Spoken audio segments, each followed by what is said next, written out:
Hello and welcome back to Tiffany Talks Tarot. This is the third video in the series and I strongly suggest you start with the Fool and then move on to the Magician. We're going to look at the High Priestess in this video. Here she is. She's much more passive and you can probably feel that my energy's changed from the last two videos, which was very out there. The Fool was very out there and the Magician was very active. The High Priestess is a lot more subdued. We've changed our energies here. We've gone into the feminine and we've gone into the depths of potential rather than the outer potential of things. We've gone right into the inner. Now, some of you may know the story of Persephone. Persephone was the daughter of Demeter, and Persephone was abducted by Hades, who is death in the tarot, and the High Priestess is Persephone in the tarot, and Demeter, who's her mother, is the Empress, who we'll be looking at next. Anyway, so what happened to Persephone was that she was abducted by Hades and taken to the underworld. And Demeter, who is the goddess of earth, who is Gaia, Mother Earth, said, Hades, if you don't return my daughter, I will destroy the earth. And if I destroy the earth, then there will be no underworld either. So Death quaked in his boots. And he said, okay, Demeter, I will bring Persephone back straight away. So he went to get Persephone. But Persephone had eaten some pomegranate seeds. Now, you might see this on the veil behind her. And these pomegranate seeds are seeds of the underworld. So once she'd ingested them, she couldn't completely come above ground. So what happened was there was a bargain struck, and basically Persephone would go underground for half the year from around Halloween or Samhain up until, the springtime. She would go into the underworld and then she would come above ground for the rest of the time. And that's why you see her sat between two pillars, one black and one white.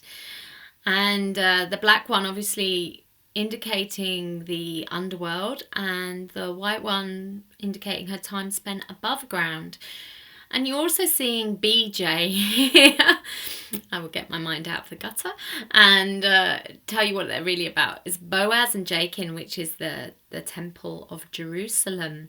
And you can also see this equilateral cross. Most people think that's a bit odd because she seems very pagan. What we're looking at here is the witch energy. We're looking at Isis, which is the crown that she's wearing is the crown of Isis, the Egyptian goddess of magic. So it's like, why is she wearing a Christian cross? But it represents the coming together of the masculine and the feminine, the polarities of life. She is all about the polarities. And that's why we have this two polarities that she sat between. I don't know if you've ever heard of the Tree of Life. It's a Kabbalistic teaching and it represents the whole of life, just like the tarot does. And there are two pillars in the Tree of Life, one of mercy, which would be the white one, and one of severity, which would be the dark one. And the Tree of Life looks very much like the pattern inside a pomegranate there. So, because there's all these different pathways that go through. There's 22 pathways, funnily enough, one for each of the major arcana of the tarot. You can also see the Torah on her lap there, which is also Hebrew Jewish, and represents tarot, Torah, tarot, laws of the universe. Now, the moon is very strongly significant here. You can see the crescent moon at her feet. This shows that she is the maiden. The moon here shows maiden, mother and crone in the waxing, waning and the waxing, the full and the waning. This shows you that she is in her maiden state. She is in her virginal state. So everything here is the seeds. It's the seeds of potential which are planted in the darkness that spring up only after that has happened. So that's what you have here in the High Priestess, and she is ruled by Cancer, because Cancer is ruled by the moon, so it's ultimately feminine, and this is what you have in the High Priestess. It's the power of the feminine, the intuition and the creation. And it says don't be afraid to go into your darkness, because that's where your creativity is. And you're creative. Everybody is.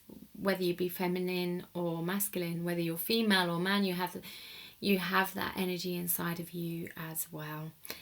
So if you would like to get to know the High Priestess a bit more, then you can do those exercises I was speaking about before, which I'm not going to tell you about, because that will mean you have to go and watch the videos if you want to know. And if you want to know more about learning more with me or having readings, then please visit my site, tiffanycrosara.com. Thank you for listening, and I look forward to seeing you with the Empress.